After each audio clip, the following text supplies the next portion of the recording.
Bam bam.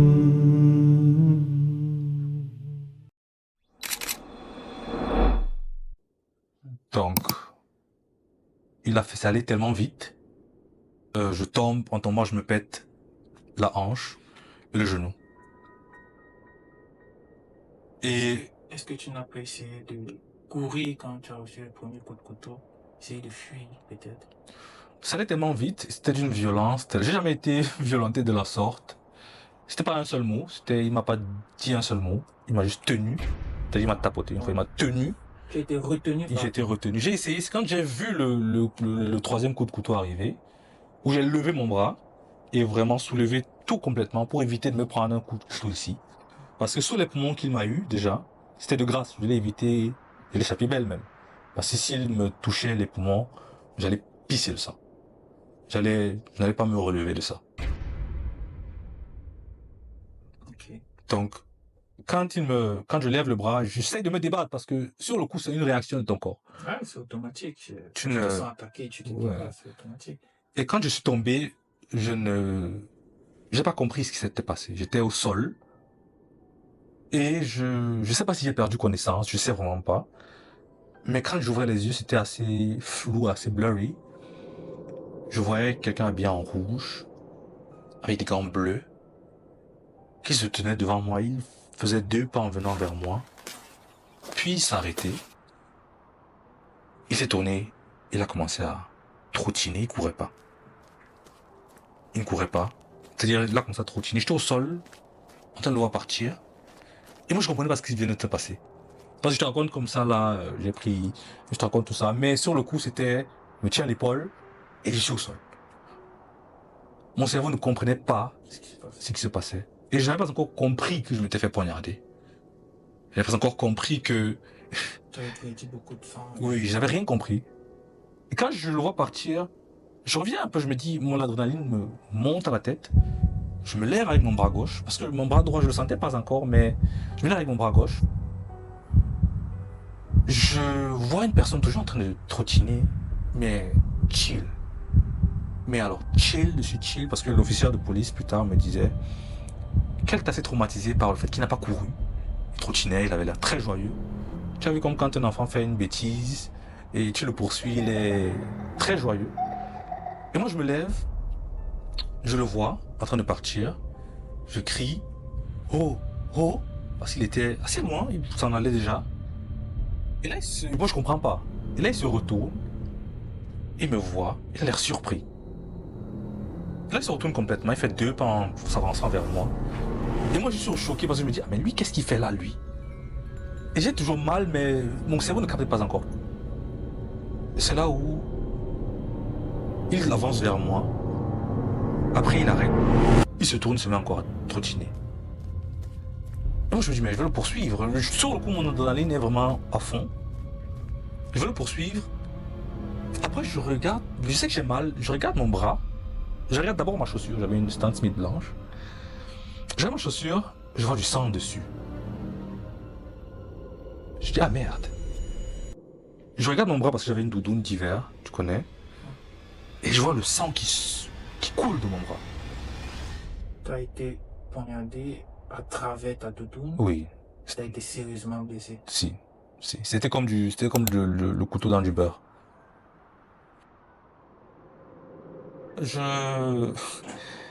Et quand je vois le sang, je me dis, ah merde, je vais pas le poursuivre parce qu'il va en direction de mon entreprise.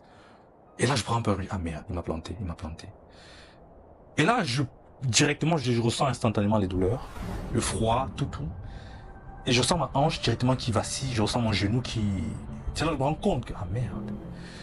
Je vais me retourner pour continuer à fuir.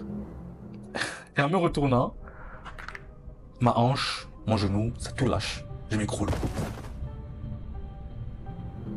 Avant de me retourner pour m'enfuir, j'ai fouillé ma poche pour voir si mon téléphone, je l'avais toujours, pour appeler les secours. Mais mon téléphone n'était pas dans ma poche. Et là, je me suis dit, ah merde, là, il m'a piqué mon téléphone. Et je suis au sol alors, je retrouve mon téléphone, je me dis, merde. J'essaie de me lever, j'arrive pas. Je me dis, merde. suis mort là. Et je me dis, la question que je me pose, c'est qui meurt le mercredi? Et je suis au sol, je n'arrive pas à me lever. Je vois la petite colline, parce que c'était une petite colline que je devais prendre. Pour moi, c'était comme la vallée de l'ombre de la mort, tu vois, parce que je sentais que je perdais des forces. Et mon sang qui se versait par sa couleur à flot. Et je me dis, ah merde, je sais pas où m'a planté, mais je ne sens plus mon bras, mon pied non plus. Et je me mets à ramper, d'abord. Je me dis, ah merde. Je pense à... J'ai des connaissances en moi qui s'étaient déjà fait poignarder. Deux d'entre elles sont mortes. Et j'en ai une qui avait perdu son bras. Et qui t'es dit, tu es le prochain. Je me suis dit, ah merde. Ah merde, je me dis, ah monsieur Pete, que j'embrasse fort. Ah merde. Je vais pas mourir. Je me suis dit, je vais pas mourir ici. Je pense à mon petit frère, je pense à ma famille, je me dis non. J'ai tellement mal en même temps parce que je sens que je suis en train de perdre copieusement du sang. Je me mets sur les coudes d'abord parce que je ne pouvais vraiment plus, j'avais plus de force. J'essaie de crier à l'aide, mais il n'y avait personne, c'était un village. Je me mets sur les coudes, je me dis si je dois me mourir, c'est pas ici. Parce que je sentais que vraiment ça n'allait pas. Je me mets sur les genoux, je pousse. Je me mets à traîner alors on va dire mon corps, à traîner mon cadavre, on va dire ça comme ça. Parce que je sens que ça ne va pas. Je suis en train de... Ton corps te lâche. Oui, le froid, les douleurs, mon bras, je le sentais plus, ça pendait. Et j'avais tellement mal de partout. J'avance, et je titube, je trottine. Et je tombe j'allais en direction de la gare, je vois, sur un parking où normalement il n'y a personne. Je vois une voiture blanche arriver, je vois les phares, juste les phares. Et je vois la voiture arriver doucement. Je m'écroule sur son pare-choc. Et je tombe sur son pare-choc, je me lève, je vois la mare de sang qui était sur ça. Il descend de la voiture en allemand. Et effrayé, il se dit, ah merde. Il est effrayé, moi je lui dis, le peu d'allemand qui sortait encore. Je lui dis, Krankenwagen, abgestochen, Polizei. Je lui dis vraiment, police, poignardé, secours. Et il voit ça, il vient, il me tient, il me dit, ah merde, comment ça va, tout ça, je lui ai dit, ça va. Mais, il me tient, il appelle les secours alors, il me demande mon téléphone, et je dis, je retrouve pas. Et en même temps, je suis plus très concentré. Très conscient. Ouais, je comprends pas, je perds vraiment tout ce que j'avais comme énergie. J'arrive à voir deux collègues à moi qui sortaient derrière, mon chef de projet, et un autre collègue à moi, qui sortait derrière dans l'entreprise, qui disaient juste qu'ils ont vu la mare de sang arriver jusqu'où ils étaient. Ils étaient étonnés, ils comprenaient pas. Et ils disent, ah, Dylan, c'est toi? Et selon son récit, parce que je me rappelle pas de tout ce que j'avais fait, il disait que j'avais perdu tellement de sang. Il m'a dit plus tard que du hast wie ein Schwein geblutet. Tu as saigné comme un porc. Oui. C'est là où les secours leur disent d'ouvrir ma doudoune, de voir où les entailles sont, parce que j'arrivais vraiment pas à tenir debout. Quand on ouvre ma doudoune, on voit la mare de sang qui s'est accumulée dessus. Et là, je me dis, ah merde. C'est là que je dis à mon collègue, je vais mourir aujourd'hui.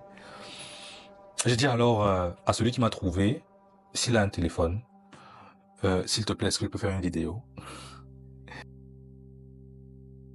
Et j'ai décidé de faire une vidéo pour ma mère, où je dis, ma terre, je suis désolé de m'avancer, mais il faut pas détester celui qui m'a fait ça, vraiment. Je t'aime beaucoup, ma terre. Bisous. Je pense que j'aurais aussi pu laisser un message à mon père ou à mes frères aussi, hein. Ça n'aurait pas été mal. Mais je sais que j'étais en train d'aller dans les vapes. Et je me réveille plus tard dans l'ambulance. Et je sens froid, je ne sens plus mes jambes. Je ne sens plus mon bras. Je vois le sang sur le brancard. C'est la brancard ou le brancard, je sais pas, la brancard. Et je vois l'infirmier à côté de moi le secouriste, c'était même pas un infirmier, c'était un secouriste. C'était tout rouge, c'est-à-dire qu'il était vraiment stressé de voir tout ce sang. Et moi, j'étais là, je les voyais et ils ont pu retrouver mon téléphone plus tard parce qu'il n'avait pas volé. En tombant, parce que j'avais le téléphone en main quand il m'a agressé, en tombant, ça s'est jeté, c'est tombé dans les herbes. Et pour moi, alors, avec le téléphone, je leur demande d'appeler mon groupe d'amis qui pourraient savoir où je vais. Parce qu'il n'y a pas le code sur mon téléphone, ils ouvrent, ils appellent directement. Mais j'étais en train de... Tu te battais Oui, contre la mort. oui. Et tout le temps, ils me disaient, non, reste avec nous, toujours. Je sais pas ce qu'ils avaient fait sur moi. Je pensais juste à... Mais je pensais à... Oui, j'avais sommeil. J'avais sommeil et j'étais en train de me dire... Je pensais au permis que j'avais fait avant, à tout ce pourquoi je me suis battu, à mon petit frère, à mes frères et sœurs, à ma famille, à mes amis, à tout ce que j'aime. Et je me suis dit, ah, c'est comme ça. Fini Dylan, c'est fini comme ça. Et je n'avais pas peur. Il y avait mal. J'avais mal. J'avais de la compassion pour les miens. J'ai versé une larmichette quand même. Et je crois que je perds connaissance. De nouveau.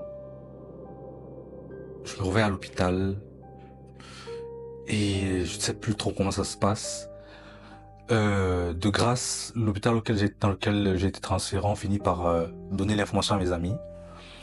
Et arrivé à l'hôpital, bloc opératoire direct, le foie en état critique, les artères, les veines, les nerfs aussi, parce que il fallait qu'on fasse recoudre le nerf, le premier nerf qui était endommagé, le deuxième qui était complètement coupé. Et une paralysie du bras n'était pas impossible aussi. Déjà, quand je sors du bloc opératoire, je sors du bloc opératoire et je vois un médecin. Quand je me réveille, je vois un médecin noir qui est là. Et je me dis, la première question que je me pose, c'est... Je me dis, bon, médecin noir, des infirmières blanches. Je me dis, peut-être je suis au paradis. Et là, je me demande, est-ce que je suis arrivé au paradis? Il rigole, il me dit non. Mais que ton état est assez grave. Et que tu aurais pu y passer. Et ouais, il a rigolé parce qu'il s'est dit, bon, qu'est-ce que tu racontes, paradis, comment?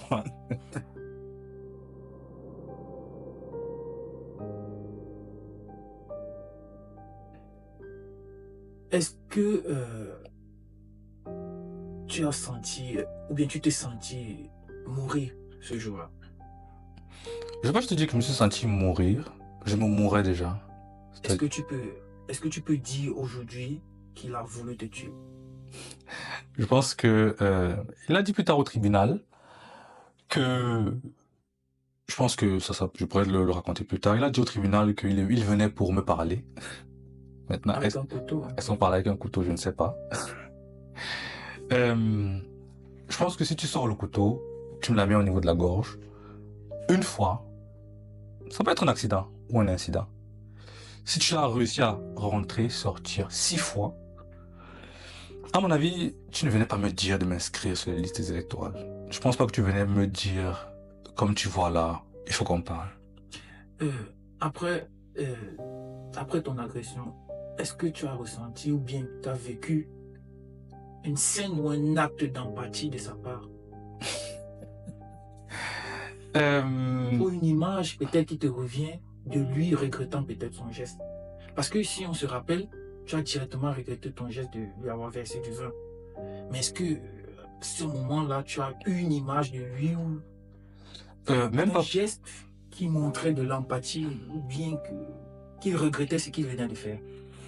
Je pense que l'empathie, peut-être c'est un mot qu'il ne connaît pas. Je ne sais pas, mais je sais que par la suite, il allait en voyage d'affaires. Selon les rapports, il allait en voyage d'affaires. Il a continué sa vie. Il n'avait aucune galère.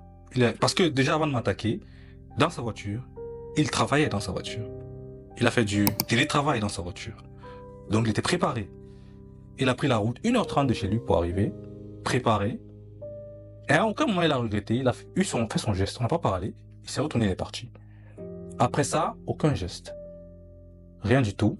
Et ce jour-là, quand il vient me poignarder, il laisse sa mère à la maison.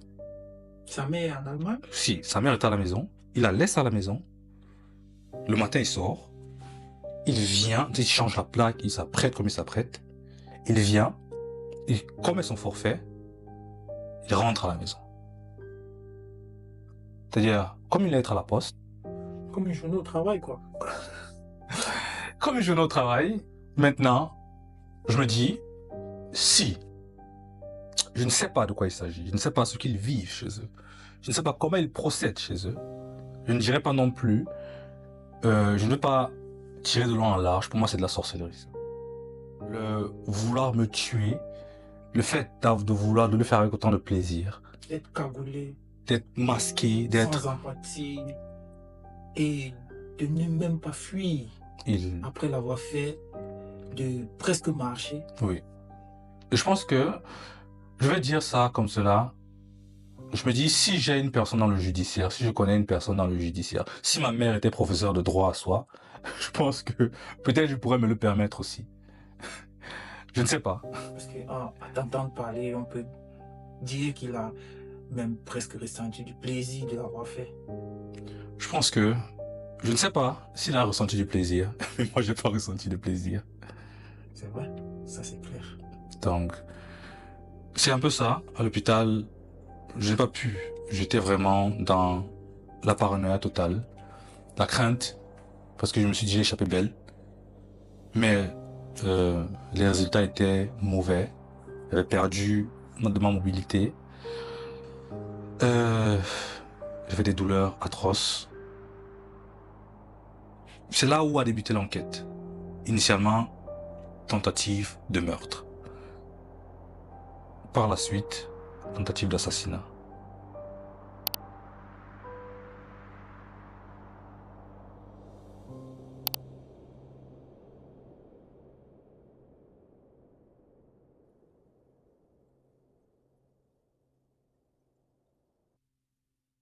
Pendant ce temps, il était toujours en prison et il a pris, sa famille et lui, ils ont pris l'un des meilleurs cabinets d'avocats de tout Cologne. Je pense que tu étais au procès, tu as vu à quel point son avocat était efficace. Ses avocats étaient efficaces. Il a environ près de 100 000 € à payer.